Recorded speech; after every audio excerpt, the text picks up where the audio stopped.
Good evening, TDN listeners and viewers, and of course, my fans of this week in interview.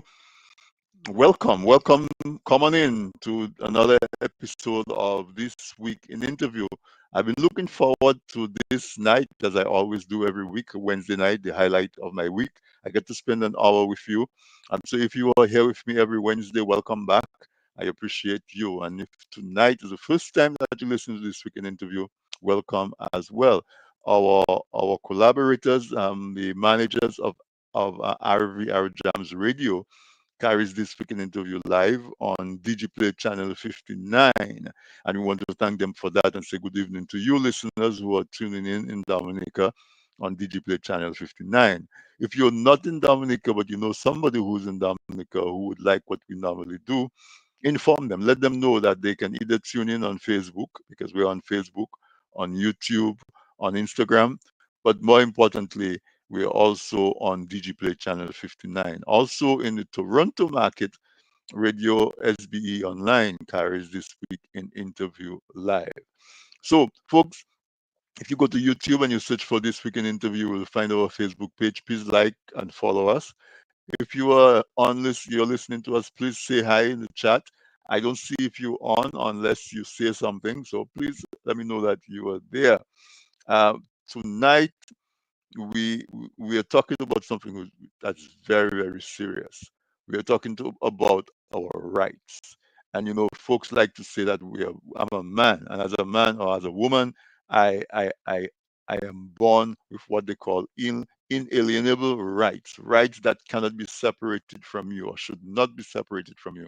That merely from existing as a part of the human race, you have certain rights that are as part of you as the hair on your head, your skin on your body, the breath that goes into you, your right to breathe if you exist. We like to think that those rights you are born with. And so tonight, that's where we're going to go, but in a more practical sense, where we are looking at the rights of a citizen to protest, because what is what's a society? What's a citizen? A citizen is part of a grouping of people who come together. That's my own definition, and we agree on a set of laws and a set of behaviors and a set of norms. And we expect that if you are part of this group, you're going to abide somewhat uh, uh, with those norms and rules. And of course, because there are so many of us and there are some things that we share in common, we have to share the roads, we have to share resources, we have to share the air that we breathe, the water that we bathe in, the water that we drink. It's necessary to have some rules that govern what one person can do and what person cannot do. And within those bounds, then people that should be free to to exist. Now, in order to make it more efficient, just like in any other organization, we appoint a few people to do the administration. So that's what we call government. And so we entrust them with the privileges and the rights to determine how the resources of us as a community, as a country, will be deployed. Hopefully for the benefit of everybody who to the extent that they need it and to the extent that they can benefit from it. So we have government and therefore we have laws. And so when we in Dominica, for example, we go to elections every 5 years and we elect a government. And so by electing a government, we're entrusting them and say, here, I'm giving you my country to run. And please do a good job. You use the resources that are available to enhance the life of everybody. And hopefully they don't do anything that causes the system to collapse. And in 5 years' time, if ideally we assess how good a job they do and we decide to elect them for another 5 years, or we give somebody else a chance that says I can do a better job. So in between those 5 years, if the government is not doing um, something to your own that is beneficial, or you feel like your rights are being restricted, how do you bring those grievances to the attention of the government? What ensures that the government will pay attention to your grievances? And if the government doesn't pay attention to your grievances, what recourse do you have? And so there are things like courts and there are different institutions. And with that, so I'm saying all of that to give you an idea of where the discussion is going to go tonight. My guest tonight is Mr. Atherton Martin. He's an environmentalist. When I think of him as an environmentalist, first of all. And then, of course, he's an activist, he's an advocate. He's also a human being, a man, a husband, a father, a friend, a brother. But his reason for being here tonight, my reason for inviting him tonight, is because I think that he has been involved in the defense of the rights of the citizens of the world, the citizens of Dominica, the environment, and all of that. So I think that's what I invited him on for, because we see some happenings in the recent week that cause some concern. So I'm going to take a quick break. I'm going to give you a chance to invite folks to join the discussion. You can tell it's going to be a very informative and lively discussion. And we're going to take a quick break. Like I said, text somebody, call them, share the live, share the link, let them know that this week in the interview is on. Get your favorite drink, get your notebook, and let's pay attention. We're going to start the program by showing a quick illustration from a classroom setting. So stay tuned. And as soon as I come back, I'm going to bring Mr. Martin on and we will start our formal discussion. You there, second desk, blue jacket. What is your name? My name is Alexis. Alexis, please leave my lecture room. I don't want to see you at one of my lectures ever again. I don't understand. I am not going to ask a second time. Thank you.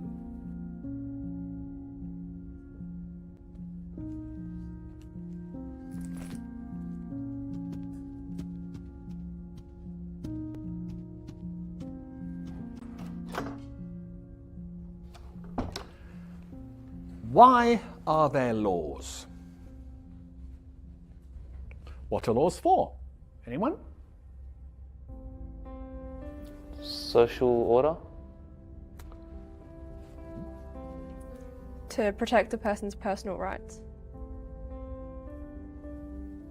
So that you can rely on the government? Justice? Thank you. Tell me, was I unfair to your classmate just now? Indeed I was. So, why didn't any of you protest? Why didn't any of you try and stop me?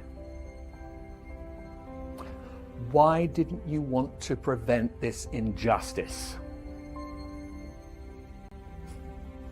You see, what you have just learnt, you wouldn't have understood in 1,000 hours of lectures unless you lived it. You didn't say anything because you weren't affected yourself. And this attitude speaks against you and against life. You think it doesn't concern you, so it's none of your business. Well, I'm here to say, if you don't help bring about justice, then one day you too may experience injustice, and there will be nobody there to stand before you. Truth and justice lives through us all, and we must fight for it. Because in life and work, I mean, we often live next to each other, but not with each other.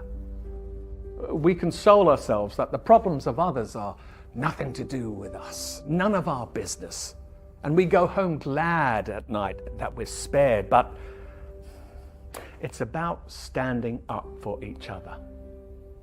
Every day an injustice happens in business, sport, or on the tram. Relying on someone else to take care of it is not good enough. It is our duty to be there for others, to speak up for others when they cannot.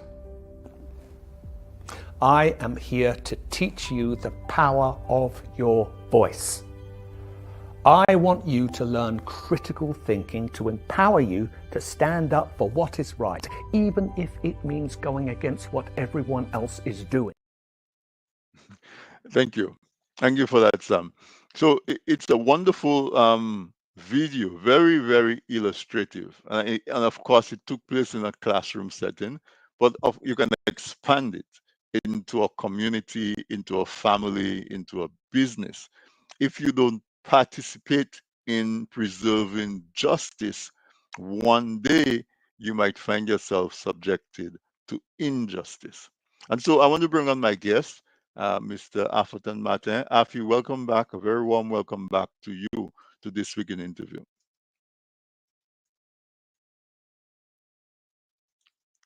Your mic, Athie, your mic is muted. Oh, I'm so Yeah, there sorry. we go. We're good now. We're good now. We're good now, Athie. Or you just muted it again.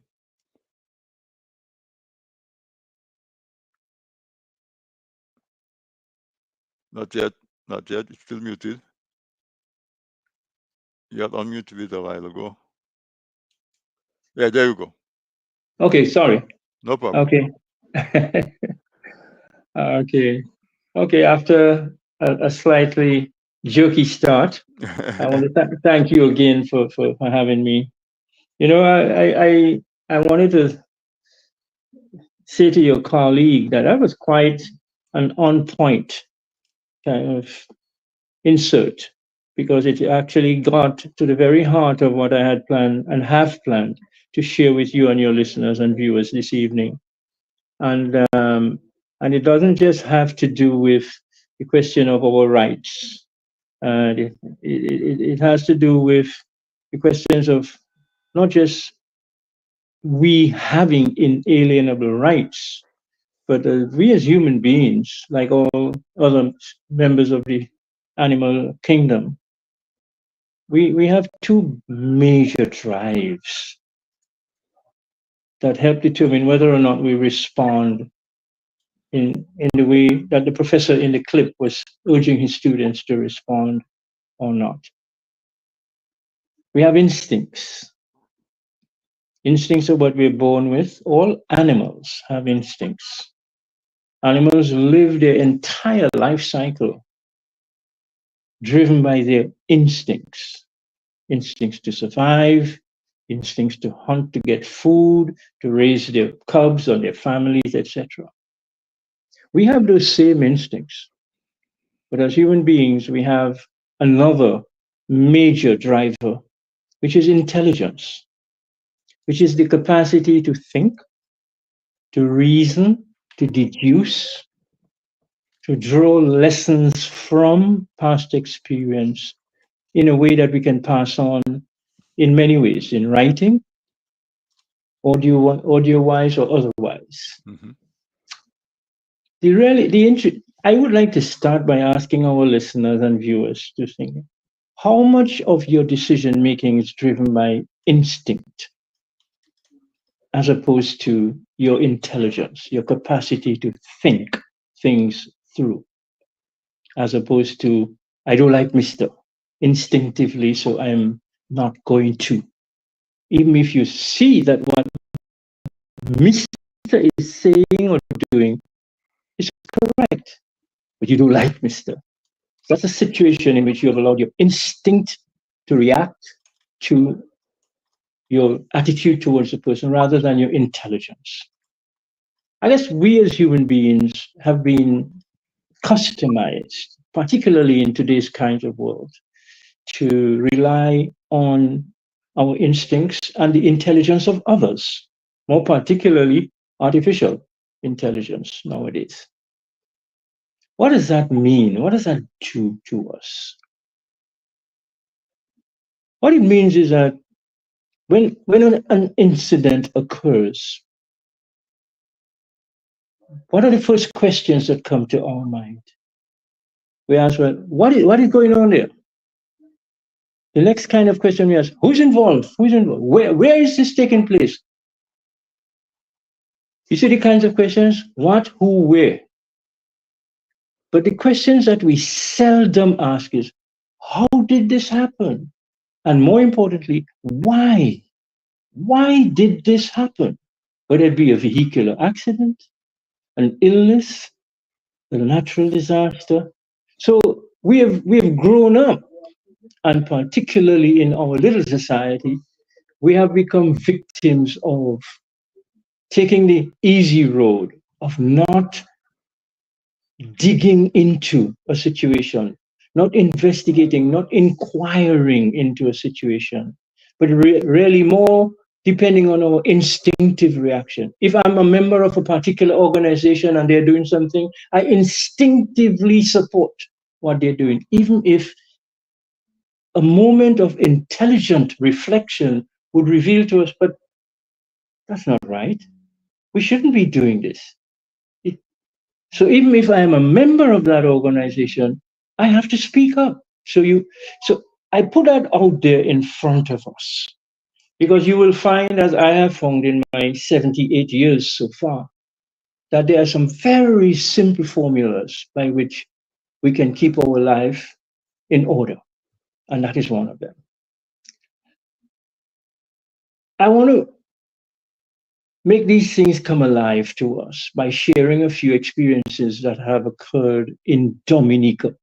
Mm-hmm. Experiences in which I have been involved intimately, but which have taught me those lessons, among others that I will share with you, the two lessons that I have already shared, which is that we have rights and responsibilities, that we make the wrong inquiries into events, but we do so because we allow our instinctive part to dominate our intelligence when it comes to those things. Okay.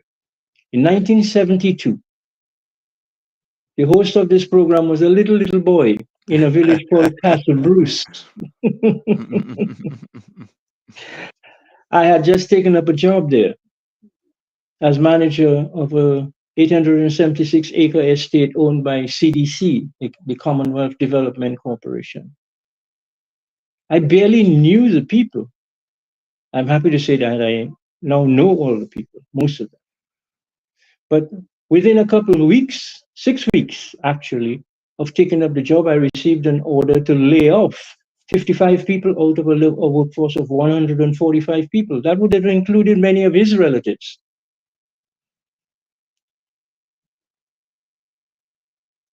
I could have said yes. I'm from Roseau. I never knew the people of Castle Bruce intimately. I had a big job, big house, big car, big salary.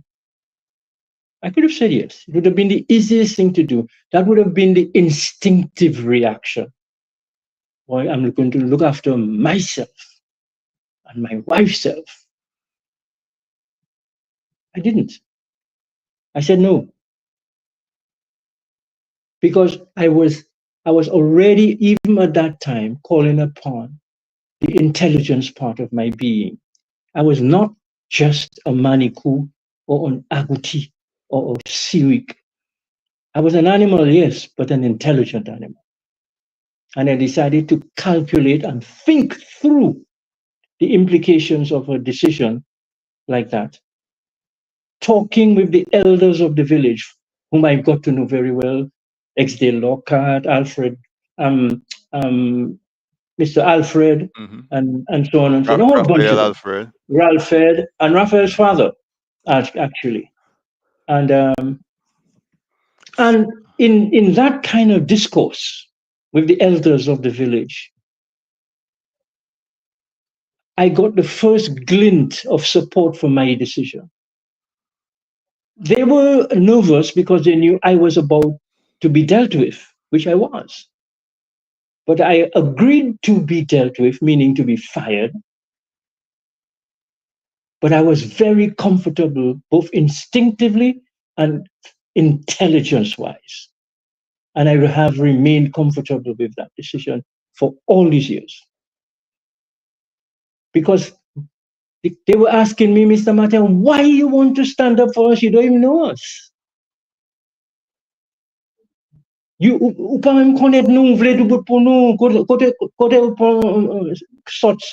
and they really challenged me. And I'll never ever forget those people. If I live to be 1,000 years old, those are the people, because in that exercise, they helped me uncover an approach to protest, an approach to standing up for our rights, which they knew they had. Instinctively, they knew they had rights to that land, but they had never had an opportunity to get control over the land. And here it was. I didn't even know the history of the place at that point, but I let my instincts and my intelligence come together. That's one example. I know most of my friends, many of my family as well, told me, "You're mad. You're foolish. You just come back from university, you have a chance to make a career for yourself. You with that company, and you're doing that." That was one part of the price I had to pay for making that decision, which I felt was right, and I know is right, even now. Okay, that's one example. I also had the occasion to interact with trade unions and political organizations, including the Dominican Labour Party under the leadership of Edward Oliver Leblanc at that time, and challenge them to say, "You all have to stand with the people. These are your members, and these are your members of your party, these are members of your union. We expect you all to stand with us." Guess what? They were both too nervous and frightened by the power of CDC to stand up with the people of Casablanca. You understand me? I understand you. This is not a theoretical discussion that we're having. This is a real life living discussion. Fast forward to another situation. In 1978, 6 years later, we had a leaf spot crisis in Dominica. I was still at Casablanca working, but by then, over 60% of the bananas in the country were infected with leaf spot, and we were losing the industry. And the Banana Growers Association was sitting on its fat backsides, talking. So we decided we have to get together. We have to, as farmers. So the farmers' union idea came up, and it was a resuscitation of an earlier farmers' union. And we started going around the country as the Casablanca Farmers Cooperative, encouraging people in other places to come. We have to stand up. We can't allow the industry to die, and so on and so on. That gave rise to the Dominica Farmers Union. Oh, okay. Against massive pushback from the trade unions, from political parties, etc. But we held our ground. That was another lesson. So again, we could have said, well, it's Banana Growers Association business, we're not getting involved, it's there, and so on and so on. No. We rallied, we protested, we demonstrated, we broke into their meetings, their board meetings, their general meetings, and we heard, and they had to listen to us. Okay? I'm giving you those examples so that you don't make the mistake of believing that, oh, those things only happen in places like Burkina Faso and South Africa and whatever. They happen in Dominica. People who don't know their history are destined to repeat the mistakes of their history. Yes. I didn't say that. Somebody else said that. Okay? So let us be clear. Every day of our life, we are given an opportunity to make decisions about what we're going to do. Eventually, you'll get to the point where each one of you will have to make a decision. So far, a lot of people hide. They hide, they run away. But eventually, one day, even if it's on the day of your death, you're going to have to make a decision. So I'm urging you through this medium of Anthony's program, get with the program. We have a country, one of the most beautiful countries in the world. I have lived and worked in over 50 countries. This is one of the most beautiful countries in the world, with the potential to feed itself, house itself, to take good care of itself through natural pharmaceuticals and other things like that. To have a tourism industry unique and second to none, where people can come and get well and live better than they came in, etc., etc., etc. And since 2004, fast forward, after Pierre Charles's death, I know I'd made a big jump there. Rosie died in 2000. Pierre Charles became prime minister, then Pierre Charles died in 2004. And from that moment on in our history, the governance part of Dominica, the economic part of Dominica, and I would dare say the spiritual part of Dominica have all been on a downslide. And deliberately so it would appear. And directly as a result of decisions that we can trace to a man and a group of individuals, some of whom are highly educated, well experienced, some of whom had high positions in government and in the public service, some of whom are prominent business people. They know very well the deliberate decisions that have led to Dominica's difficulties today. They chose not to speak up. Just like, remember that professor in the clip and his students? Yes. They chose to remain silent. We know all of them. They are known to all of us.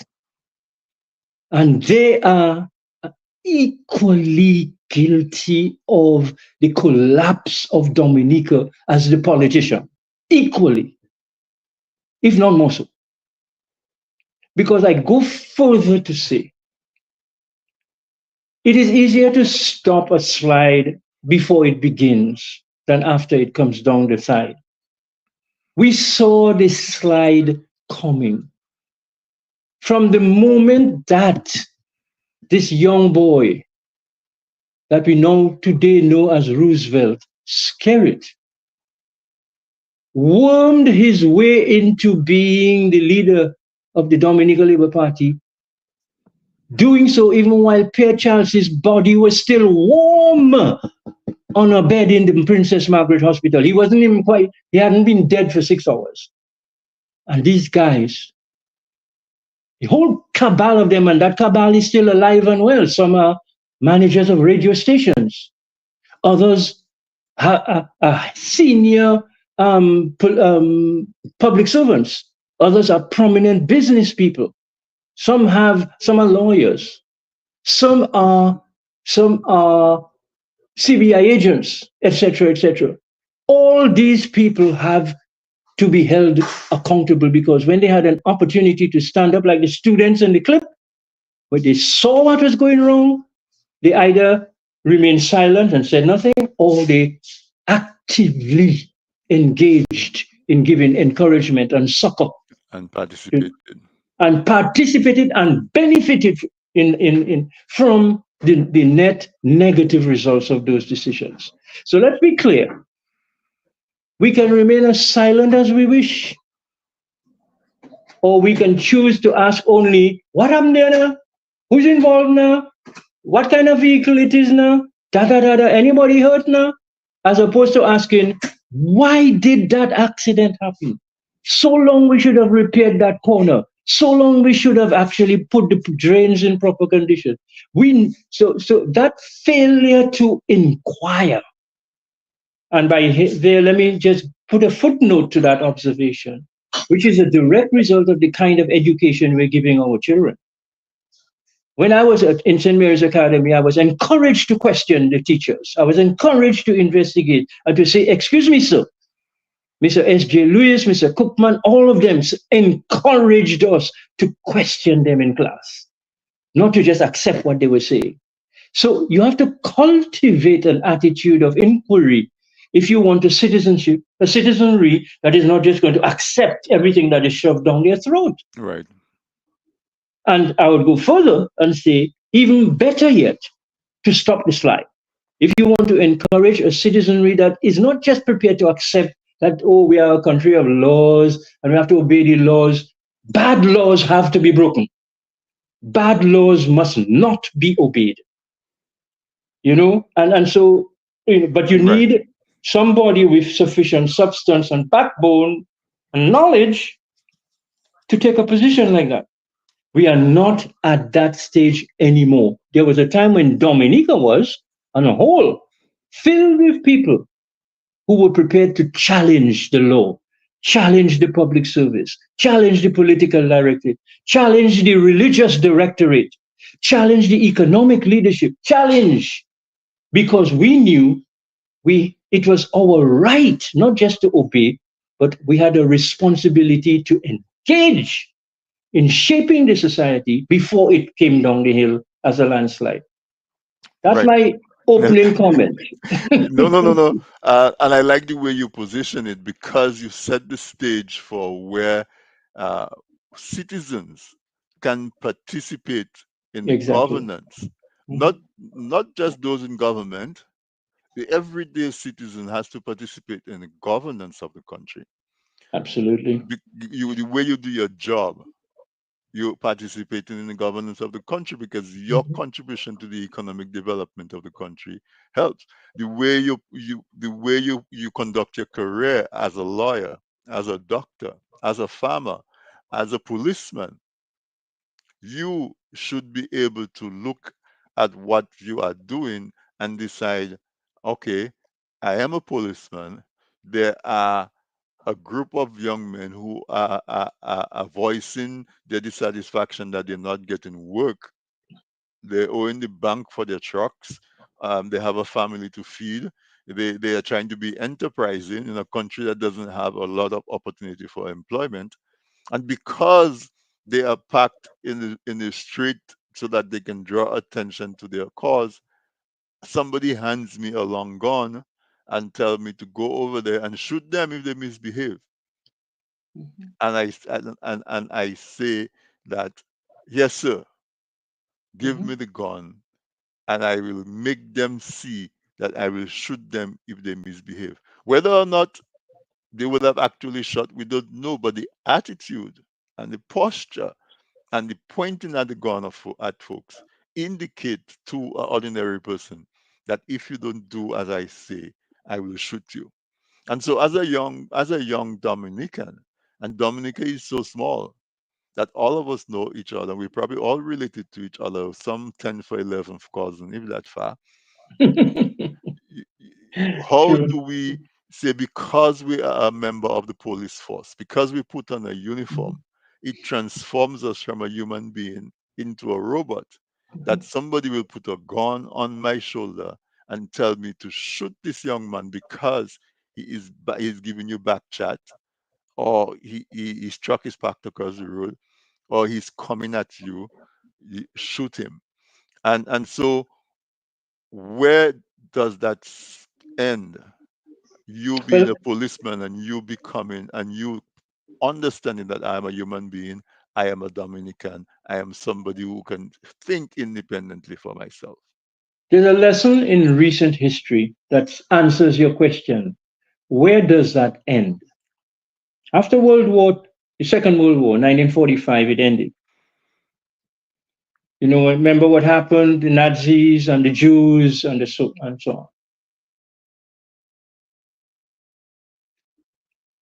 The international community decided to deal with not just Hitler, because Hitler by then was dead, but with all the people who were simply obeying orders. And they instituted something they called the Nuremberg trials. And the Nuremberg trials proved beyond shadow of an international shadow of doubt that there is no excuse, that following orders is not an excuse. Right. Because that was the main defense that Hitler's generals and others were putting up. Say, it was not me that decided that, I was just following orders. Well, the trials at Nuremberg proved with beyond shadow of a doubt that is not a legally tenable argument.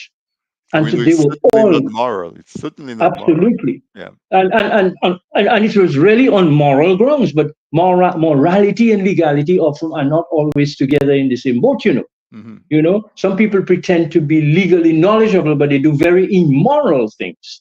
But what the court of Nuremberg told us was that life is primarily an issue of morality. We have instituted a regime of laws to enable us to pursue that narrow path of right and wrong. The laws can help, but it's not a defense. And so those guys, those soldiers, both at the national and the regional level, because the Salisbury experience is quite interesting, where Caribbean soldiers from other islands can be given guns to come to a village in Dominica a day before an election and to fire live bullets and tear gas into a sleeping village at 4 o'clock in the morning. Let's be very clear that these are not nonsense stories. These are real life stories. The people of Dominica, what did we do? We complained, we protested in one way or another, but did we stop it? Up until now, some of those people are still have a date with the court in Dominica so that their pleas can be heard. So really, it raises serious questions about the point you raised, which is it is not enough for us to just obey or disobey a law. We must become a part of making the law. Right. Some people will say, oh, well, you have a right to vote and elect people and they will make the law. That's not enough. Particularly in small societies like ours, there's nothing to prevent. You see, like in the United States Congress, a large country, 340 million people, yet in the process of shaping laws, the Congress holds public hearings, congressional hearings, and citizens can request an opportunity to speak directly to the United States Congress people about their plus or minus view on a particular proposed law. We have a tiny little country. We no longer produce white papers, which used to be used to gather public opinion and hear from the public and so on. That doesn't happen. Wow. You can have 3 readings of a bill in one sitting of parliament and it becomes law. That's not a democratic process. That's an autocratic, dictatorial type of process, which is part of what has us where we are because we have tolerated it. Right. Right. Athie, We have tolerated it. I'm pushing hard against a break. Let me take a quick break. And when we come back, we're Okay. actually going to be talking about, because I titled tonight's program, Citizens' Right to Protest. Yeah, coming to that. Right? And so when we come back, we're going to explore that and to ask the question, have we already given up our right to protest? Do Dominicans still have a right to protest? So let's take a quick break and we'll be right back. Okay.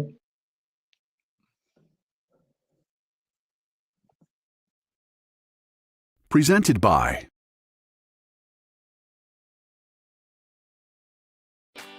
People say I've got a great smile. Well, I have to say, this is all thanks to the professional team at Beacon Dental Group right here in Dorchester, Massachusetts. I've got world-class dental care. Beacon Dental Group has expert and caring staff dedicated to providing the most advanced and satisfactory treatment in all aspects of oral health. Their services are designed to meet your needs and give you a perfect smile, too. General checkups, cosmetic surgery, Gemini laser service, and advanced procedures, all in a state-of-the-art facility. Call or visit Beacon Dental Group today, 1026 Blue Hill Avenue, Dorchester, Massachusetts, or call 617-282-2146 for a smile that lights the world.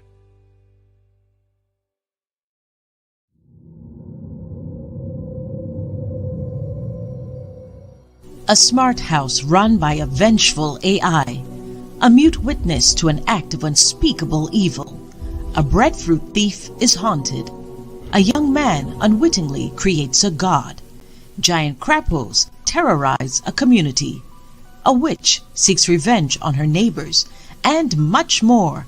The Piton Noir Writing Collective is thrilled to announce the release of the third book in their acclaimed anthology series, The Flying Crapo. Flying Crapo, Heroes and Monsters, now available for purchase on Amazon.com. Get your copy today and embark on a journey filled with heroes, monsters, and the magic of the Caribbean.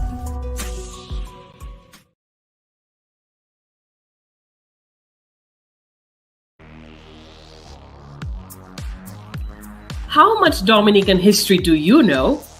Want to learn some fun facts? We have a great and fun way to test your knowledge and learn more about our history.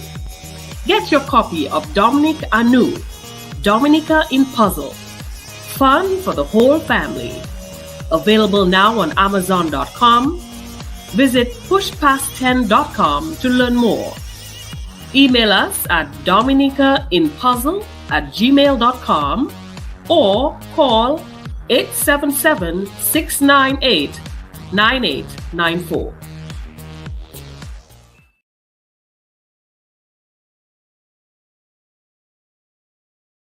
Looking to promote your business, engage current customers, and reach new people? Well, look no further. From the basic presentation to a fully fledged advertisement, use your video ads to attract customers. At Man's Audiovisual Productions, we do just that.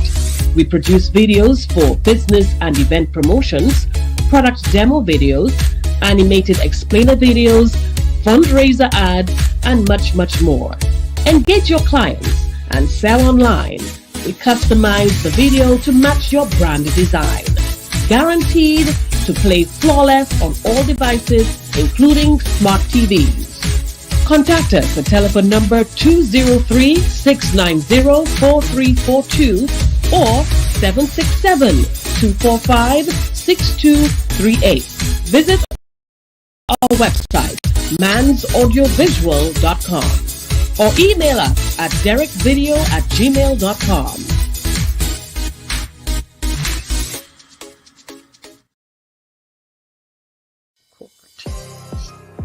Get ready for an electrifying thriller. A fearless New York attorney takes on corrupt corporate giants fighting for the powerless. Can this seasoned attorney and his team take down a monstrous company and its powerful leader? What will be the final verdict? What price will our heroes pay? Find out as you turn the pages of The Trust by Sam George. Get your copy of The Trust today from Amazon.com.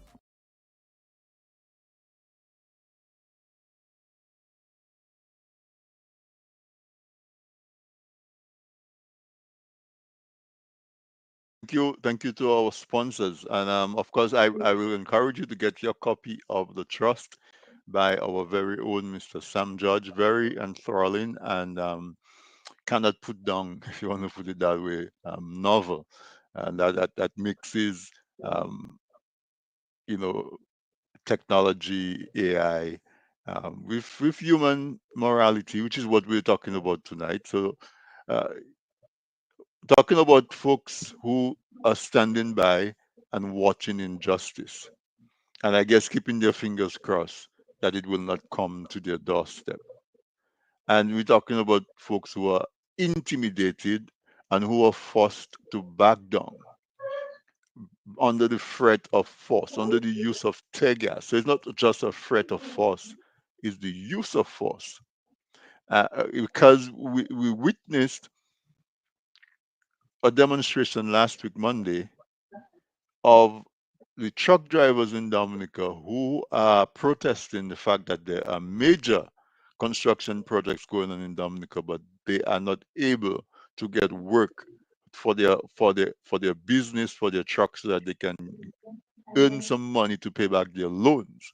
Now, if we spend a minute to analyze that, if you realize that most of these truck drivers probably have loans with the local banks in Dominica and with the credit unions and various financial institutions, with the hope that there is going to be some construction projects going on, that they're going to get engaged, get work for their trucks, generate some revenue, pay their loans, and so on. And therefore, not only they succeed in business, but the credit union and the banks that gave them the loans are going to have customers who pay back the loan, get more money so they can grow. The the fisherman who goes out and catches his fish and he comes back. Truck driver is driving home from work and he sees the fisherman with some fish by the road. He stops because he's been paid. He has work. He's been paid. He will stop. He will buy some fish, take home to his family. So the fisherman makes some money. His business is successful, and so on and so forth. The merchant who buys the tires that the truck drivers have to use every so often because we know the terrain in Dominica is challenging. The gas station owner, the young lady who works in the gas station in the gas station can now have a wage that she can feed her children and her family, and on and on and on. So when the bus drivers are protesting that work is happening, and you see companies coming with trucks, there are trucks that are idle in Dominica that can do the work, but there's a major projects, and we see shiploads of new trucks coming in and being given that business, and those owners are not Dominican. So the money, Dominica simply becomes a transfer point for money. The money comes from outside, if it's loan or whatever, it's spent in Dominica by paid to a foreign company. That company sends it back out. The trucks that he bought was not bought in Dominica. So the service the loan that he's servicing for those trucks is in an institution that is outside of Dominica. And so when the truck driver is protesting, he's not just protesting for himself. He's protesting for the gas station owner that's not selling diesel, for the family of the young person, the attendant who's working at the gas station, for the fisherman who would have sold him some fish, for the disco owner that would provide him entertainment after I had weeks of work. He would go sit in a bar and have a drink, go to the club. He is actually protesting on the behalf of all of Dominica. For the school children who he has money now to buy uniforms for his kids to go to school to feed his family. And so it's like the classroom. We see we see the truck drivers protesting. So and then they're quelched. We see bus drivers protesting and then they're quelched. We hear nurses have grievances and their grievances are quelched. And everybody is trying to do an individual um, protest against their circumstances. So that is one. They're doing it individually. So there's not that cohesion.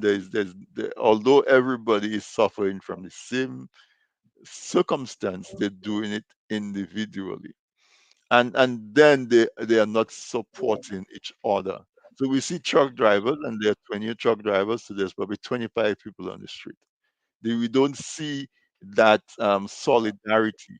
We don't see the union.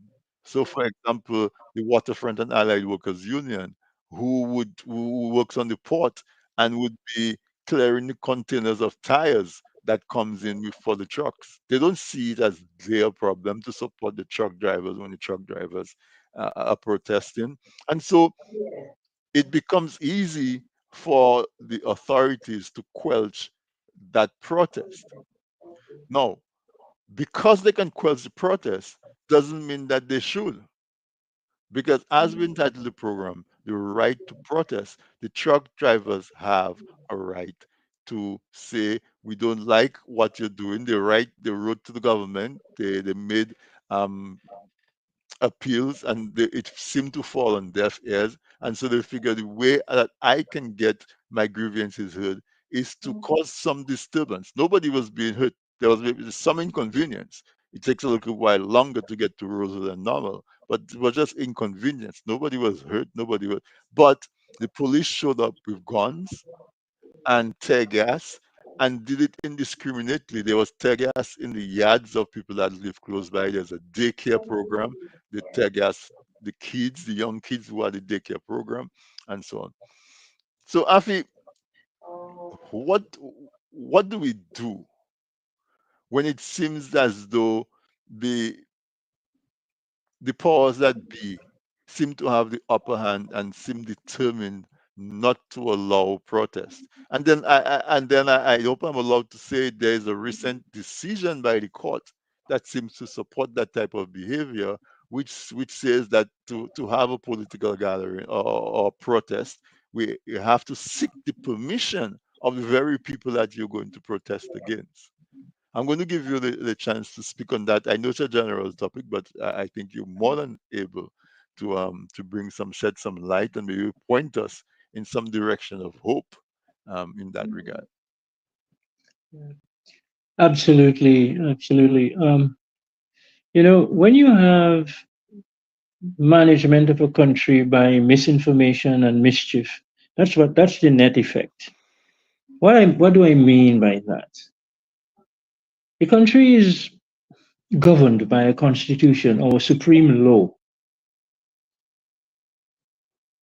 Even in the preamble of the constitution, it guarantees our right to free speech, to freedom of assembly, and freedom of association.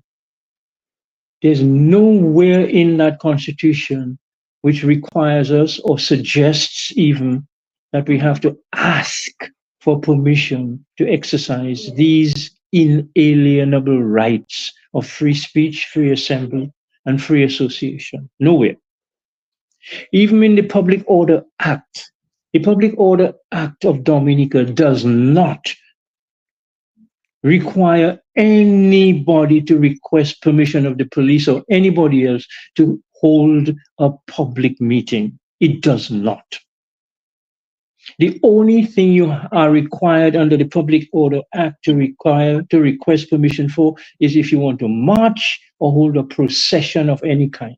So even the religious processions have to ask for permission. And why is that so? Primarily not for a security concern, for a traffic concern. So the police will help set the route, and so they can provide traffic control along the route. So it's entirely understandable, because you cannot have disorder in the society, for example, as a result of a procession interfering with the free flow of, if you will, traffic and pedestrian movement. Okay. That's understood. But let's be very, very clear. The Constitution protects our right, guarantees our freedom of assembly, freedom of association, and freedom to voice our views, plus or minus. It doesn't tell us what kind of views, whether these be religious, economic, or otherwise. When I say that management by misinformation actually contributes to that, I mean not just management at the national level. Which schools do you know of in Dominica that requires students to become familiar with the constitution of the country? I don't know of any. Do you know of any radio programs? I know when the late Frankie Bellot had a program on Q95 on Cairo FM called Know Your Rights. He had that program, and he would read certain parts of the Constitution and inform people about their rights, etc., etc., etc. The national radio station DBS, I have not heard of any program time being specifically allocated to building a proper and sound and accurate understanding of the premier law of the country, the Constitution.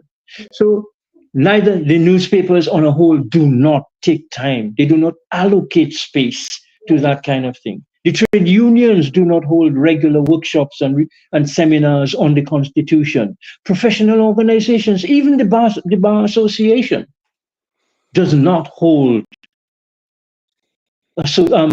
meetings with students, with the clergy, with anybody in the society about the premier law of our country, the Constitution.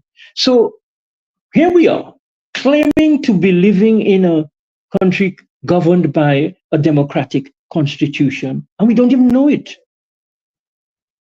So that would be, for me, the first step that needs to be taken is to inform people constantly of their rights, and I would say their responsibilities. Let me give you a living example of that. In 2018, we held a meeting out on Castle Street in Roseau. It was convened by CCM. The meeting was convened properly. We didn't require or request permission from the police. The police situated the podium for the meeting, so they knew, and they were there from 10 o'clock in the morning till 4 o'clock in the afternoon. And yet, at precisely the time that a local political figure in the person of Lennox Linton was getting to the podium to address the meeting and to close it, the tear gas was thrown at the crowd. And they argued that that was an illegal meeting because we did not ask for permission to hold the meeting. The same is true of what we hear them saying about the truckers. They're saying, oh, the truckers did not request permission to hold their gathering. They don't have to. If they're going to interfere with traffic, which they did by parking their trucks on the road, they could have, and I would argue, they should have told the police, okay, we're going to close down one side of the bridge or whatever. And so we make alternative arrangements. And the police know how to do that, to make alternative traffic arrangements if there's a blockage on the road. So it seems to me that what we have here is a police force, a political directorate, and a legal system that continues to take advantage of the people's lack of knowledge of their rights under the laws of Dominica. And so instead of just complaining and criticizing, we really need to have an ongoing program of constant information dissemination and education about the Constitution. That's number one. Number two, I do believe that the police themselves need educating. 2.5 years ago, 3 years ago, when the Wednesday walkers started walking, I was called into the police station by the chief of police, Carbon, at the time, and his senior officers. And together with 2 other persons from the walk, I went into his office and he told me, we have to stop this. We can only walk if we request permission. I spent half an hour explaining to him what I've just done to you with your viewers. There's no law in the country that requires anybody to require and request permission to walk anywhere in Dominica. And if he could show me where it says that, then I'd be happy to comply. And if he cannot, we will continue to walk. We continue to walk for 2.5, it's going on 3 years now. We have never been arrested. We have never had any charges laid against us. We were summoned to the court many, many times to answer to the charge, and we went. But guess what? A few months ago, the Director of Public Prosecution nulliprossed the case for lack of prosecution. So what I'm saying is there are ways and means of going about protesting. If you know you are on the right side of the law, you shouldn't stop. You shouldn't give up. You should go forward, even challenge it in court. And so I really believe that there's a problem in Dominica right now. And the problem is that civil society has gone to sleep. NGOs have gone to sleep. Professional organizations and trade unions have gone to sleep. The churches have definitely gone to sleep. And frankly, the political parties have gone to sleep. All of them, the Labour Party, the Workers' Party, the Freedom Party, and any other party that might exist that I can't remember. They've all gone to sleep on this. Because education is not not something you do temps en temps. Education is something that is constant. That is why the school system has terms and semesters for proper exposure and study of a syllabus. So similarly, the political parties and the civil society needs to be on the ground, not on radio. Not on radio. Radio does not do it. Radio is for for disseminating information. And I'm talking about education, not just, it's not a one-way street. Education where people can engage with the professor and say, Professor, but can you explain this? So. So we need to be on the ground. And I would venture to say our failure to be on the ground for the last 15 or 20 years is what has allowed the broad dissemination and the toxic spreading of bad governance out of control. And as you use the term, that the government appears to be in charge. That's not a democracy. Who says the prime minister or any minister is in charge? They are our servants. Right. But who understands that? How does the average fisherman, the average vendor, the average tour guide, the average taxi driver, do they understand that they are in charge? And that is what makes for a democracy? A democracy is not once every 5 years going and vote. That is not a democracy. You can go and vote if you want. But if you vote and then turn your back and ignore all the things that are going wrong for the other 364 days of the year, that's not a democracy. So I'm suggesting that rather than lament what is wrong, let us focus on how we get it right. Because if we ask the question, why did it go wrong? I would submit that one of the most powerful reasons why it went wrong, why people appear not to know or not to be concerned, is because there's been no sustained attempt and effort at educating and mobilizing people around these kinds of issues of their rights under the Constitution. And so, my friend, it's not rocket science. It's not rocket science. Whether it be the United States, whether it be South Africa, whether it be Russia, whether it be Taiwan, Japan, it's the same process that has to be followed. If you notice, there's an election coming up in the United States. There's a lot of work going on television and so on. But guess what? Every night there's a rally. Every night, both major parties have meetings all over the country. All over the country. What does that tell you?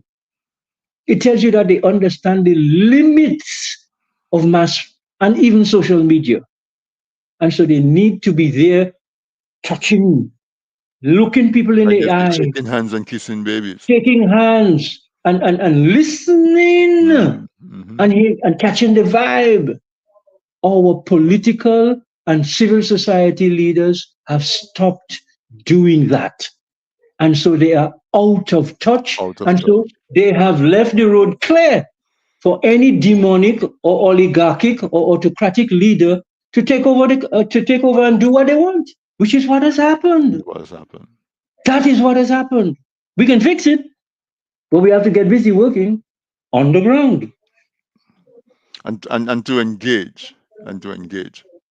You know, but of course, I remember, I'm old enough to remember the early 70s when the trade unions were involved, and the trade unions would have workshops for their members. Absolutely. And regularly. And even in school, we would have civics, the subject called civics, that would teach you about what are your responsibilities and your rights as a citizen. Absolutely. You know? Absolutely. We would have more of an emphasis on the environment, on agriculture, on hiking, on just being a responsible part of society. And very often, Anthony, it was people who called their union to come and address a certain situation in their area. They didn't sit there in the countryside waiting to see if the general secretary would come. They sent a message to him, you better come. And people have to start doing that with their national representatives. You can't have a Ministry of Agriculture and you cannot talk to the chief policy maker, the chief technical officer, the chief extension officer. They are the servants of the farmers. The farmers are the ones who should be addressed as honorable farmers, not the minister. The minister is serving those farmers. And so it's up to the farmers to demand that, the fishermen to demand that, but they're not going to get to that point of demanding if they don't understand that they have a right. They have a legal and constitutional right to do so. And if they don't exercise that right, they will lose it. And also the concept that you should not go alone. That people can have different political affiliations, Oh, yeah. affiliation. People can have different religious affiliations and everything else.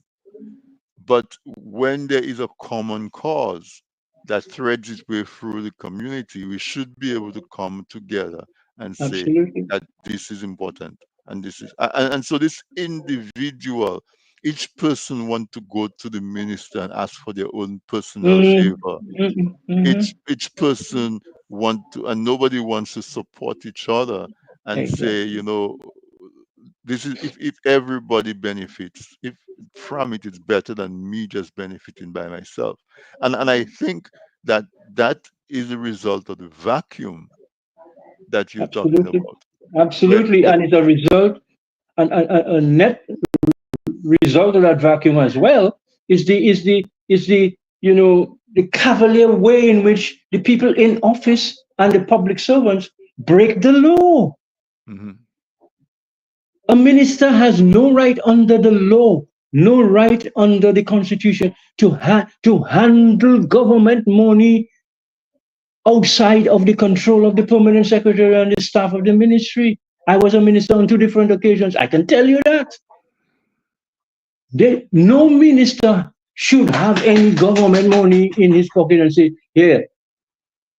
And it's not his punishment. That includes the prime minister, Yeah. Particularly the prime minister, especially when the prime minister is also the minister of finance. Mhm. So these are illegal things for which people go to jail, for which people should be charged, for which the court should have the testicular fortitude to stand up and listen to that and watch the constitution, the general orders of the civil service, and so forth, and say, you have broken the law. I'm sorry, you're unfit to hold public office. We're going to have to sentence you to 6 months in jail, etc., etc. That's possible today under the laws of the country. And that is why I personally believe, I hear a lot of people call Ray Johnson and say, oh, we have to get rid of this and get rid of that. No. I don't want nobody who has abused and misused the Constitution and the rights of the people to die, Not now. I need them to stay around for a long time so they can be brought before a court. Right. And dealt with, and then they can go to stock farm. They need to be alive to do that. All those public servants and civil servants and private people and so on, who are doing things. And Anthony, that's what's most painful for somebody like me. They know that what they're doing is wrong, is immoral, is illegal, it's not helping the country. The thing like with truckers, when you deny truckers work, you deny their families food, you deny their families health care, you cause people to lose their homes, their mortgages, etc. Who is responsible for that? So it goes back to my first statement.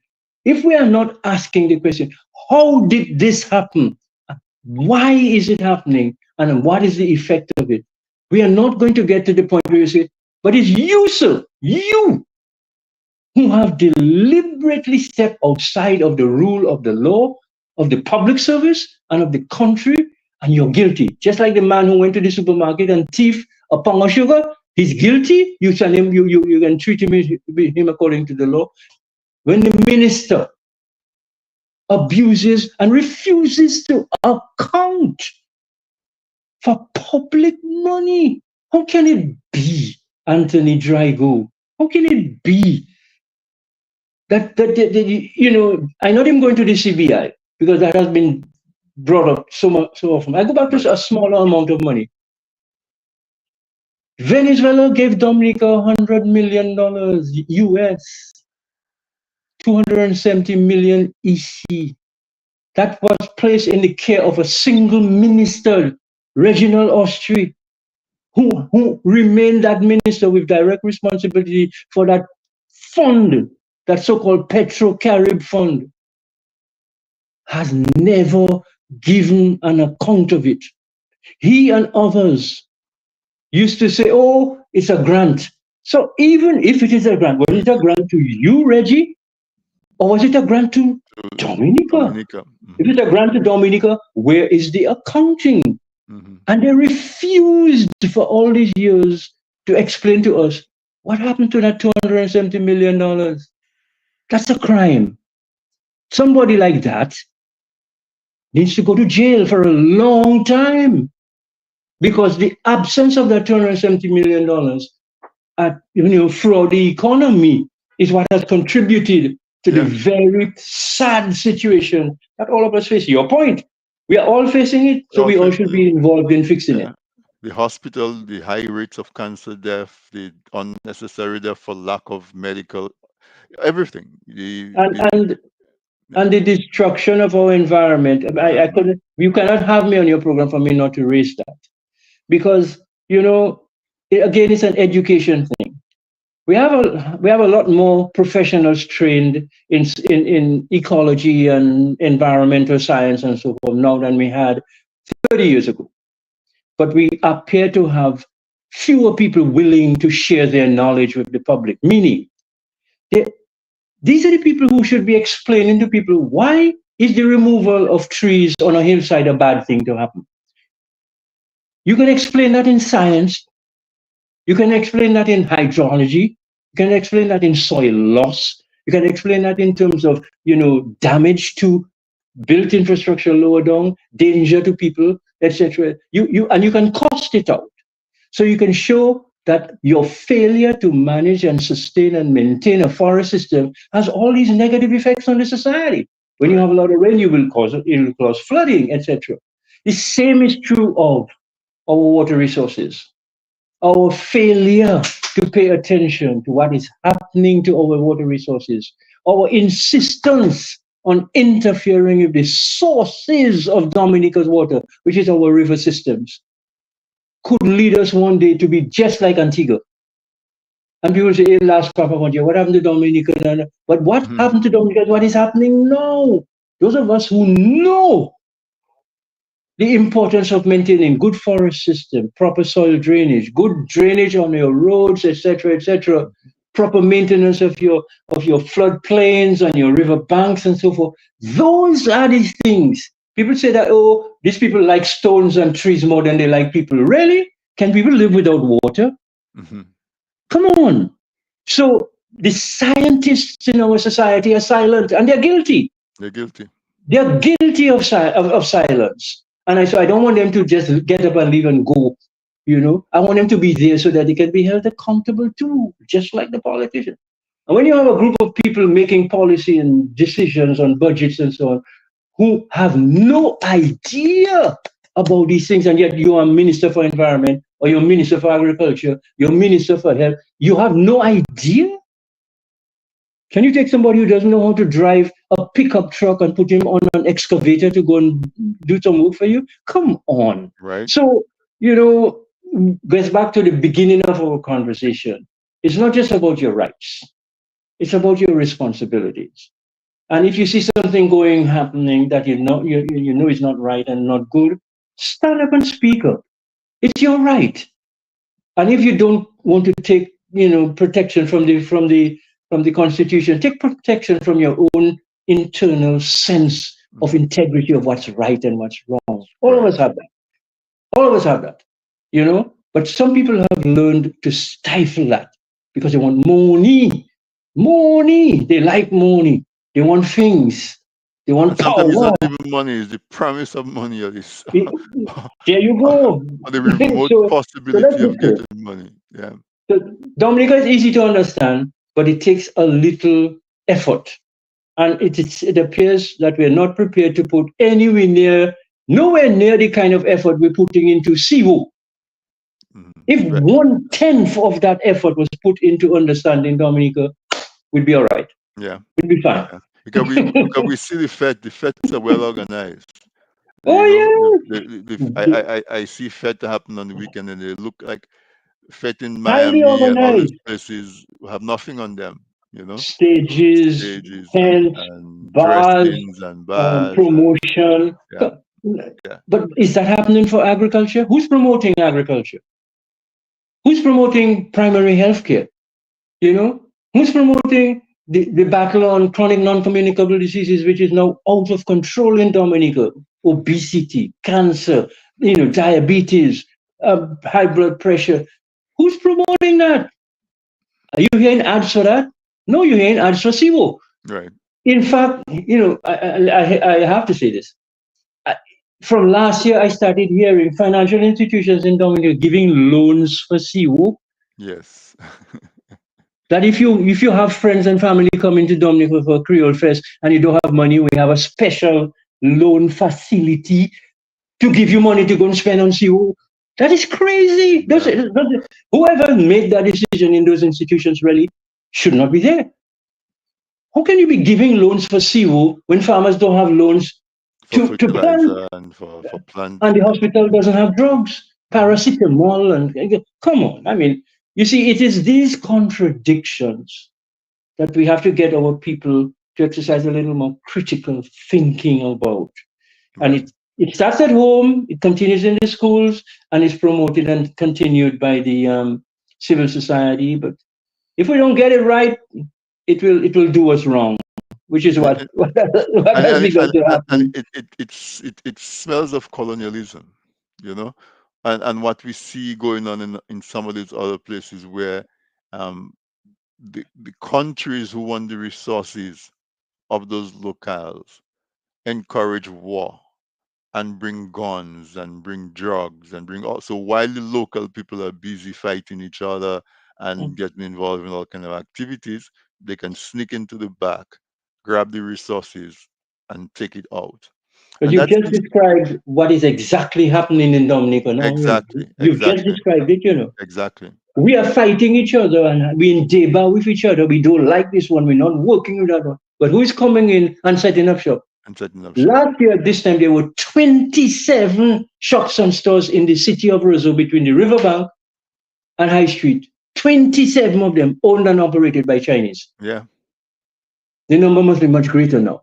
Okay. And we're inviting them to come in and recolonize us. And we're fighting among ourselves. Fighting among ourselves. And that's exactly what's going on. Facilitated by a few people with a promise of 20 pieces of silver but you see, we cannot just complain about those things. We have to do something. And the doing something begins with information, informing, educating, mobilizing, organizing. Pierre Lubumba, of Kenya, he says, stop agonizing over the thing. Start organizing. Right. Stop agonizing. Organize. And you cannot organize from radio. You have to go on the ground to organize one. Right. What is so difficult to understand about that? And even now, it's so much easier to disseminate the information and to inform than it was back then. And so we can bring the discussion to a close where we can say that we have established that as per the Constitution, citizens absolutely have a right to protest. Absolutely. And they don't need to ask for permission. They don't need to be granted permission to protest. And so, go ahead.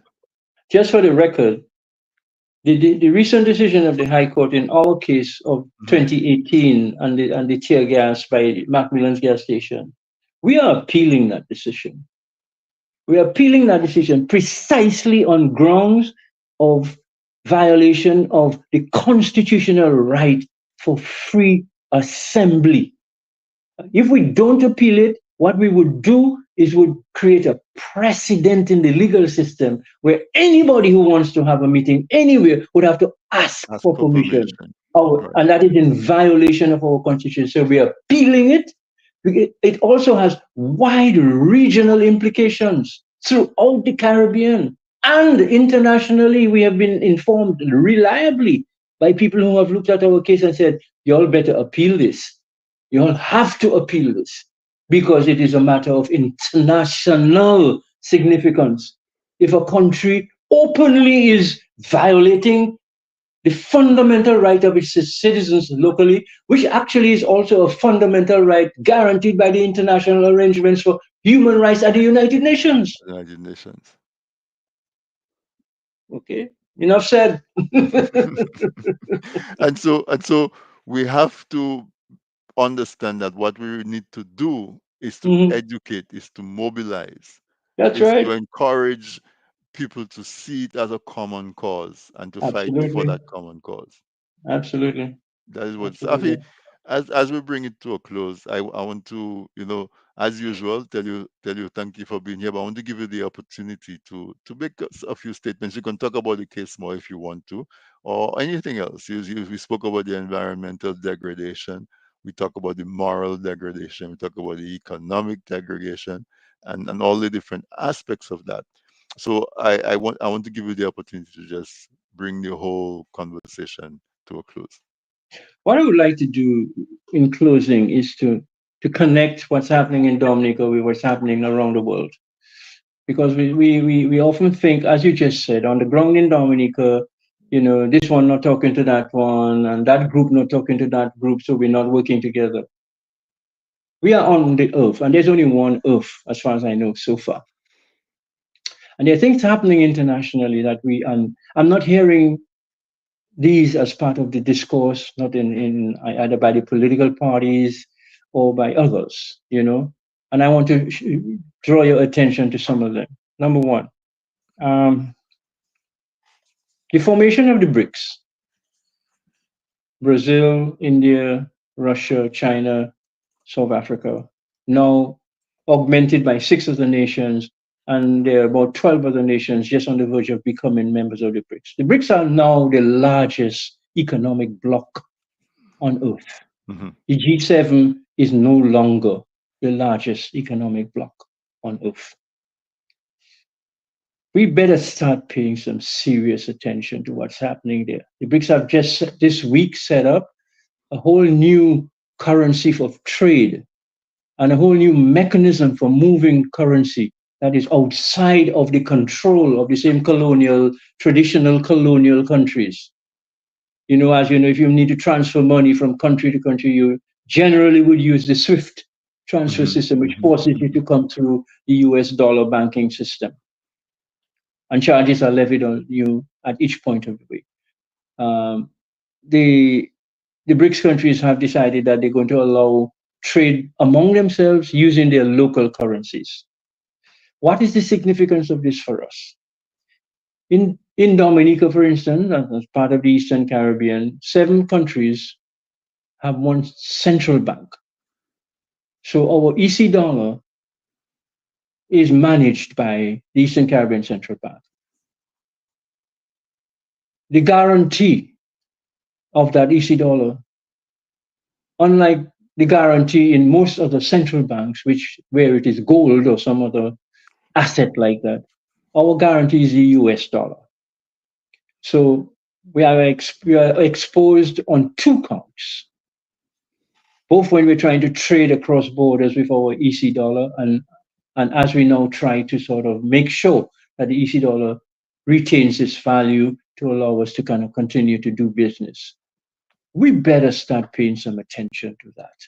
Because if the US dollar is going to be brought under threat, brought under pressure, as it is already, you might have heard, for example, that Saudi Arabia has discontinued the petrodollar agreement that it had with the United States, so that oil can now be traded internationally in other currencies besides the US dollar. Yeah, that just happened. So let's be clear. And I'm hearing Mia Motley and other Caribbean leaders making, really interesting talks internationally, good, sensible, nice, but I'm not hearing proposals or propositions for us to begin to handle and ensure the safety of our currency. And I say that because we have an English-speaking group of countries, CARICOM, which is just about 5 million. But in that 5 million group, we have about 7 central banks. So let's be clear. We are overexposed. None of us have the capacity to protect our currency. You have a Bahamian dollar, Jamaican dollar, Trinidad dollar, EC dollar, Bajan dollar, Guyanese dollar. and yet we still maintain the illusion of a common market, a CARICOM. Mm-hmm. I believe that is one of the issues that bothers me now. That I believe it needs to be placed on the agenda because it could make a mockery of everything we're trying to do. Because if the US dollar collapses, our dollar collapses too. Because and that is why a lot of other central banks have decided to accumulate their own gold reserves. In the event there's a problem with the US dollar, they will be able to bolster and support and back up their currency internationally. That's one. The other thing that bothers me is I know people tell you, oh, that's big man business, we shouldn't get involved. But if the big man is violating the fundamental moral and intellectual and integrity rights of people anywhere, it's like when Hitler was killing Jews. All of us had a right and a responsibility to stand up and condemn it, which most nations of the world did. The killing of the Palestinians in Gaza and Lebanese and so on in Lebanon and so on and so on. I mean, I know the Caribbean countries are reluctant to have their voices heard on these matters because they're frightened that they will lose a few $1 million in foreign aid. But we have to get our priorities right. And it gets back to what we were talking about in the earlier part of our conversation. You have to ask, well, what are the implications? If we end up being countries that are just opportunistically associated with countries for what we can get, but we have no integrity underpinning the policy that drives our countries, what are we? Do we even deserve to be independent countries because we appear not to be willing to take on the responsibility of being a nation state? So that's an important issue. And finally, the issue of Haiti. I mean, Haiti is a Caribbean country. Haiti is even part of CARICOM. CARICOM, yeah. In countries like Dominica, St. Lucia, Martinique, Guadeloupe, and so on, we have a lot of Haitian citizens among us. What are we doing? Do we want to end up again like the people of Salisbury, where the reaction is, somebody sends troops to intimidate and frighten and to shoot at us? Or is there something we can do? We have Haitians in our midst. Has there been a forum? Are there a series of dialogues going on with the Haitians in our midst and say, partners, help us figure it out. Some of us have lived and worked in Haiti, and we have perspectives on what is going on. Have we been asked about it? No. So that's a raw issue, and so I really do believe, and people may say, oh, that is those people's business, we have our own problems, but Haiti is our problem as well. Yep. Just like the Jews were the problem for the people of the world, Palestine is a problem for the people of the world. And if we want to be taken seriously in the community of nations, I think we have to at least let our position on these issues be known.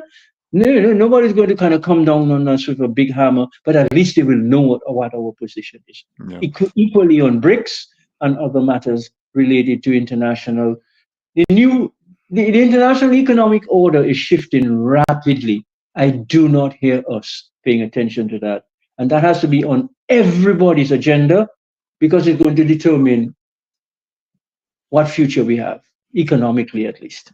And then and the thing about it is that because of the type of leadership we have in places like Dominica, and the level of corruption and the way the society has been moved backwards, where people have to scrunch so much to make a living. Yeah.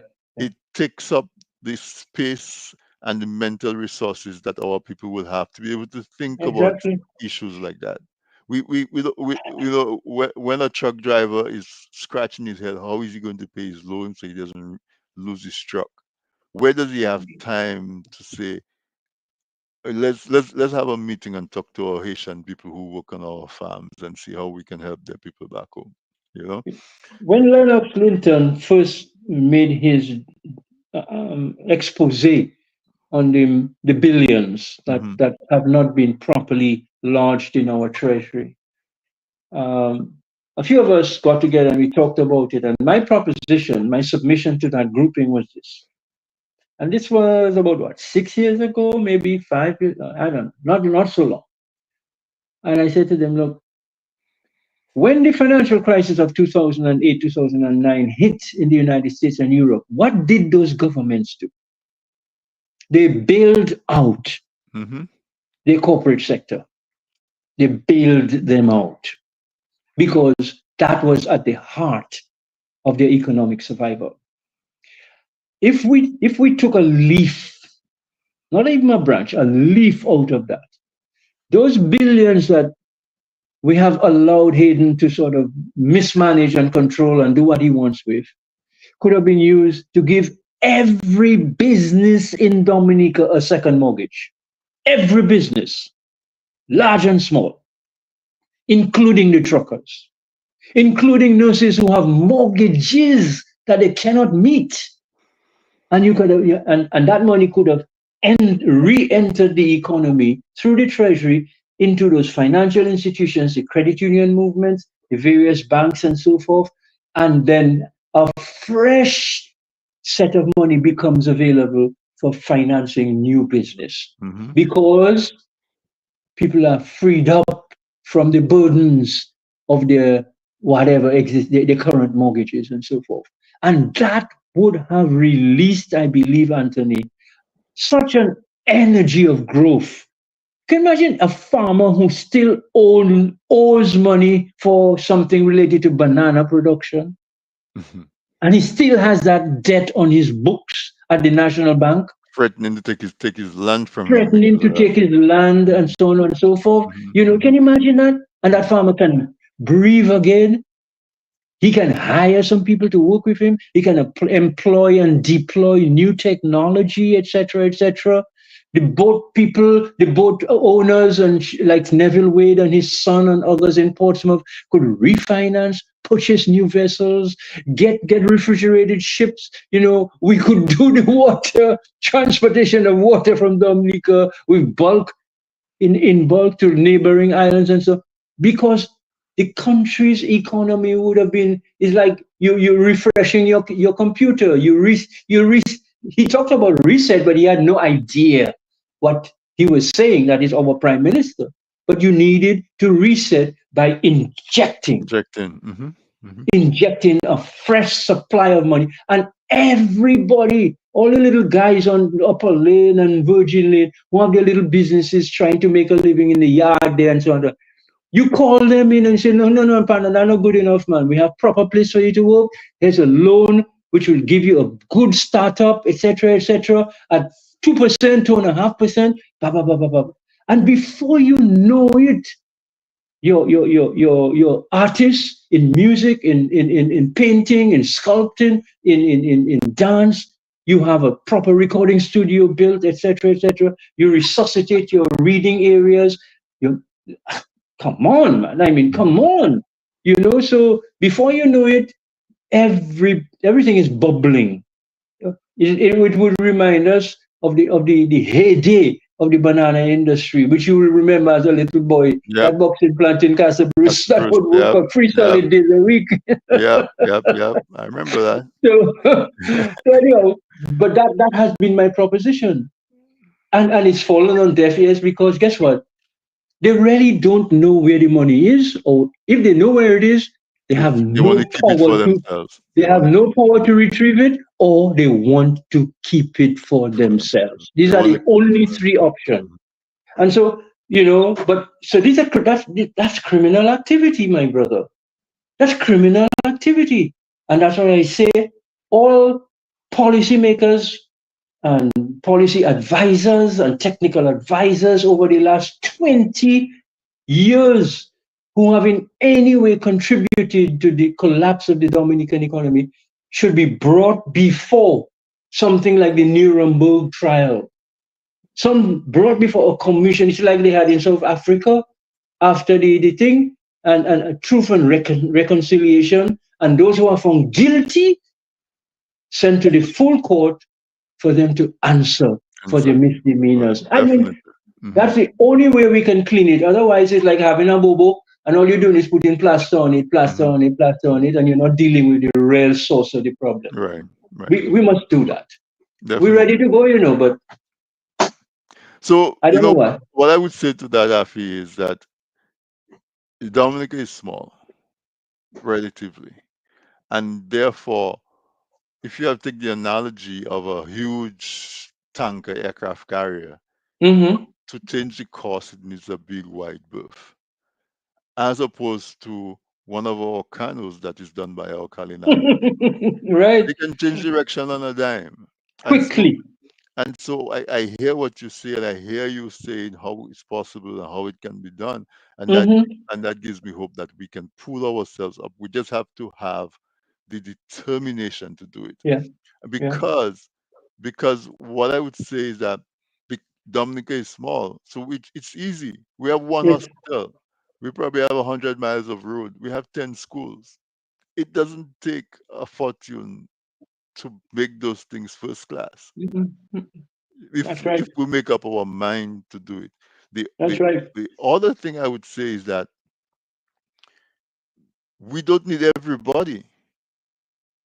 What we need is enough. There's enough of us who know the truth and believe the truth. We just have to decide that we are going to effect that change. Put that in motion and just start to do it. That's right. If you have 500 people who gather regularly and demand change, it overwhelms the police. Well, with a slight adjustment, I'd comment on that last point. Those 500 people must not assemble at one point. Well, you must have the deployment and the strategy is something that has to be worked on. Okay, all right. What I'm saying is that if you look at the disruption of 20 truckers, yes. Imagine if you have 500 people. Oh, absolutely. And let me make the point in support of what you're saying. This is an inclusionary process. Yeah. There's room for everybody. This is not about who you support and who you like and who you vote for. This is about Dominica. And which is why I also say it's about working with all our international partners. We have China, we have Cuba, we have the United States, we have Canada, we have South Africa, we have lots of people to choose from. Some of them are good and better at certain things than others. Some of them are great at major infrastructural work, like ports, seaports, and road works and things. So we have to customize and match the need for at the project level with the talent of the partners that we bring in to work with us, and we must insist that every group coming in to help must have 30 or 40 or 50 or 60%, whatever it is, of Dominican talent, not just on the ground, as laborers pushing barrows, from the very top down. Right. And from senior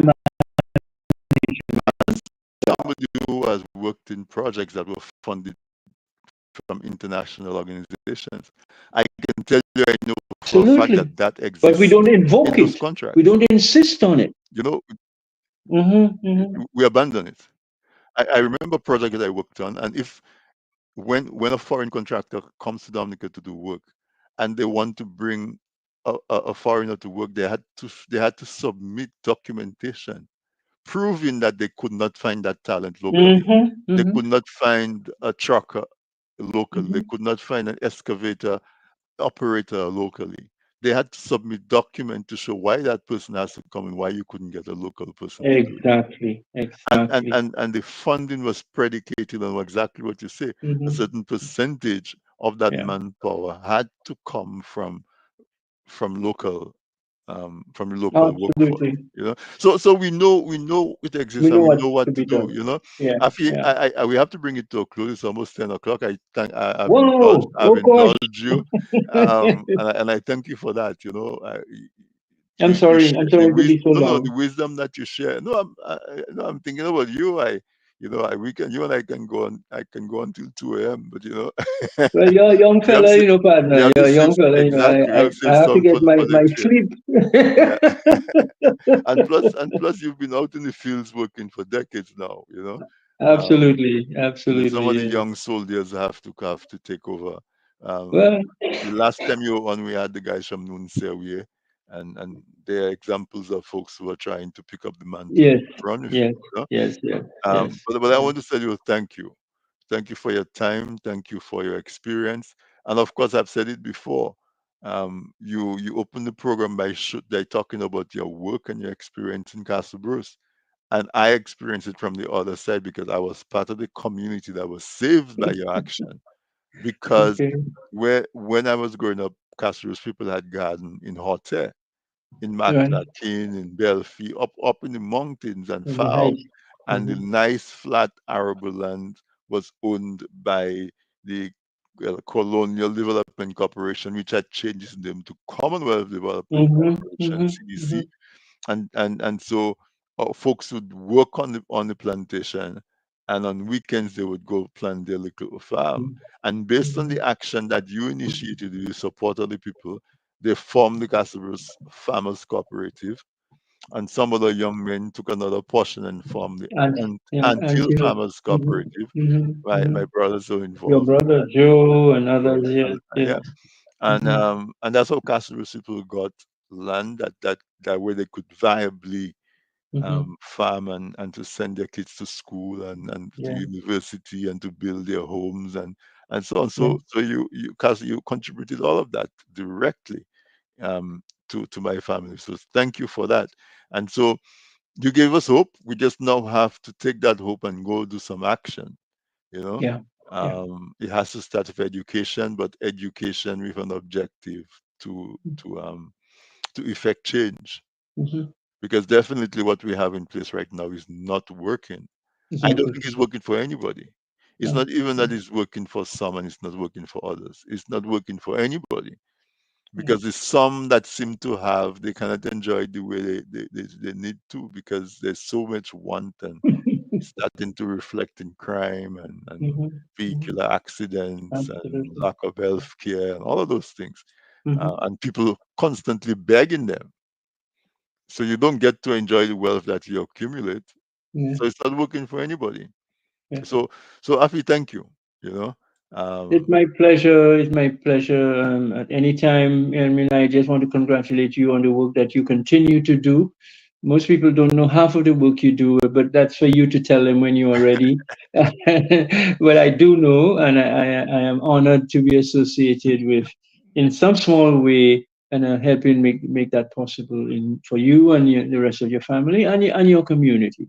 And coming from you, that means so much. As I said, I grew up with you as one of my heroes, because I understood somehow, even if I was young, in 1972, I was just 5 years old, but mm-hmm, but mm-hmm, somehow I understood the implication and I saw it, and I always admired. And when I started this week in interview, there were a few people I had at the top of my list who were prized interviews.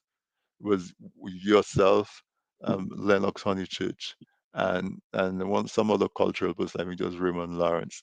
Those okay. were people that were right at the top of my list, and I'm like, I know I'm not ready for them. I have to develop my skills in the interview if I get those folks on, you know. You've done very well, Anthony. You've done so, very well. so You yeah, do a you very know. good show. Yeah. Thank you for that. All right, Okay. so we'll do this again. And I don't know, we didn't talk too much about the court case because I didn't know how much of it you wanted to get No, involved. it's open. We're going to appeal, Okay. and we're raising funds now to assist in that effort. And anybody who wishes to contribute to the legal fund associated with that appeal on human rights grounds and constitutional grounds can do so. The information, is available. Those of you who know Lofty, or if anybody who wishes to contact you, you can put them in touch with me, Anthony, and I'd be happy to direct them to the ways in which they can contribute. We have some move banking, we have some PayPal, we have some wire transfer, and we have people on the ground in And it goes Dominica. directly to the attorneys. It's not something that. Yes, and directly to the attorney, Cara Shillingford's chambers. People can walk in their contribution. So yeah, and it's an appeal, and we're raising the funds, fully prepared to go as far as the CCJ if necessary.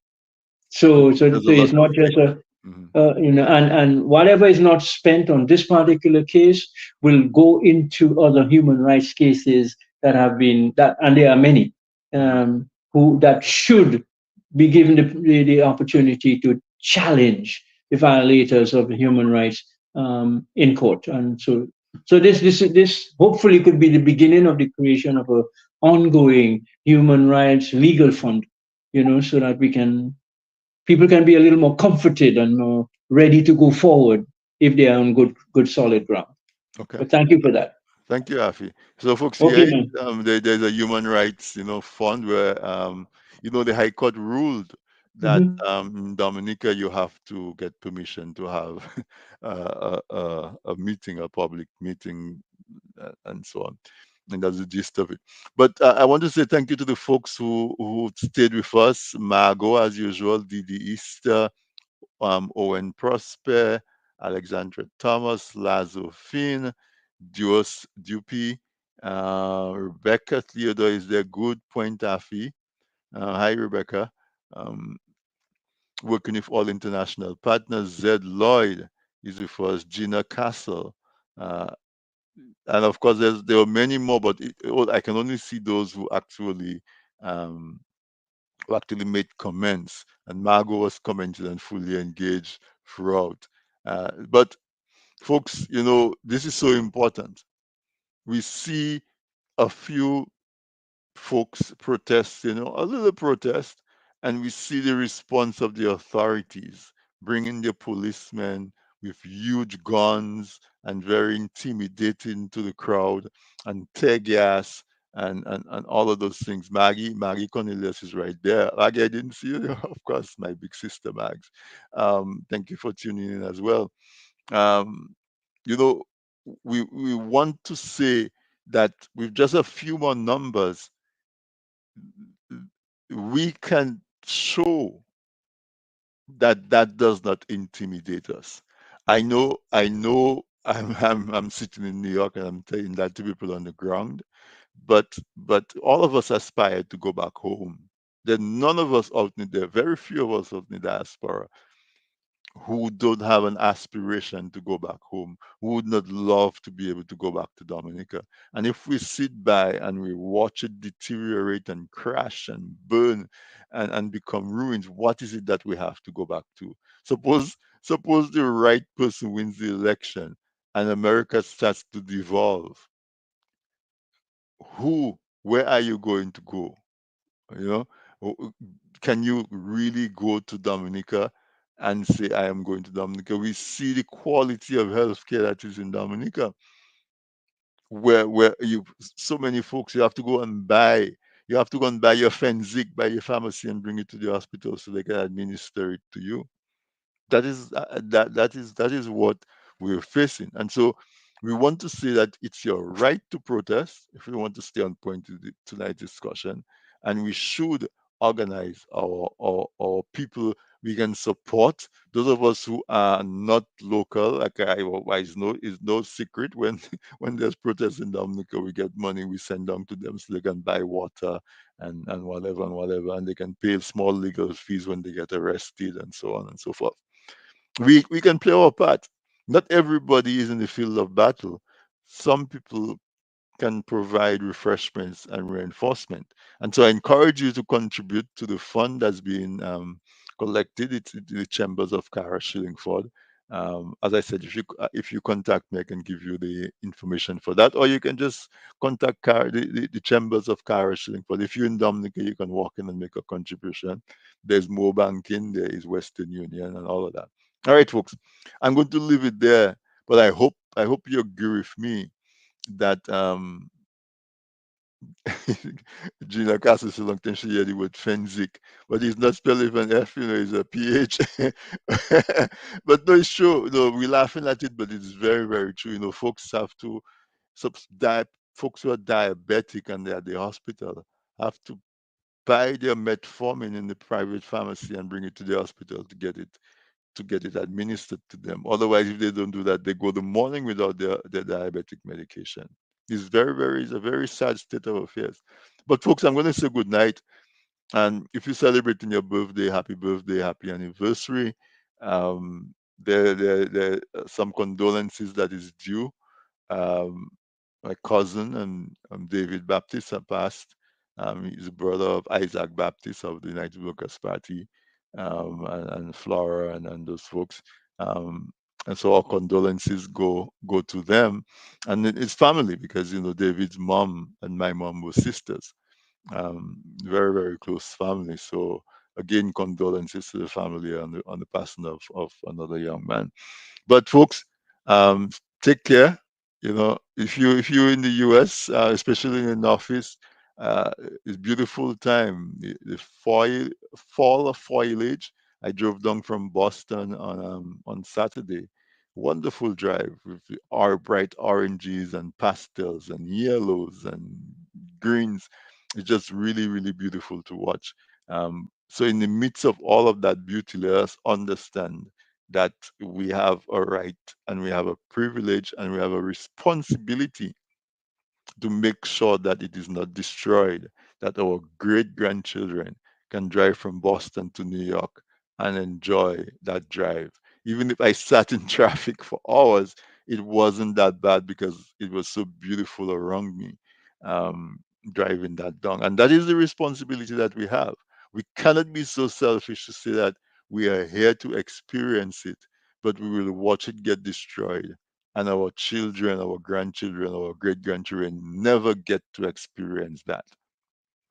So protest is one of the rights that we have, where we can let our voices be heard.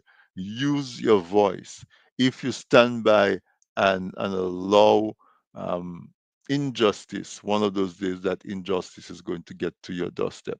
So, folks, I'm going to say good night to you and have a wonderful week. We'll see you again next week. Those of you who are in Dominica and enjoying the Creole season, take a river bath for me, drink some coconut water for me, eat some Creole food, listen to some Creole music, but look around you and make a vow to really make a difference for the quality of life that our people in Dominica are experiencing, where we know what it is to live in Dominica, where life was beautiful.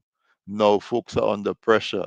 We see them dancing, we see them well dressed, but you can see they're not enjoying the best of life. Hi, Sophs, good night. The young people, their physique is not the physique of young people. They embellish their physique with makeup and clothes and what, but you can see they're not the strong, healthy young people that we know our women and our men to be. There's that extra layer that you see when folks cannot afford to feed themselves well. They you know it shows in their dental work, it shows on their physique. Our folks are not enjoying the best quality of life, and we have a responsibility to fight to make it better. Last time, I'm going to say good night. Thank you, Sam. Thank you, Ella. And special thank you to my guest, um, Mr. Afatan Mate, on another wonderful conversation of this week in interview. Good night.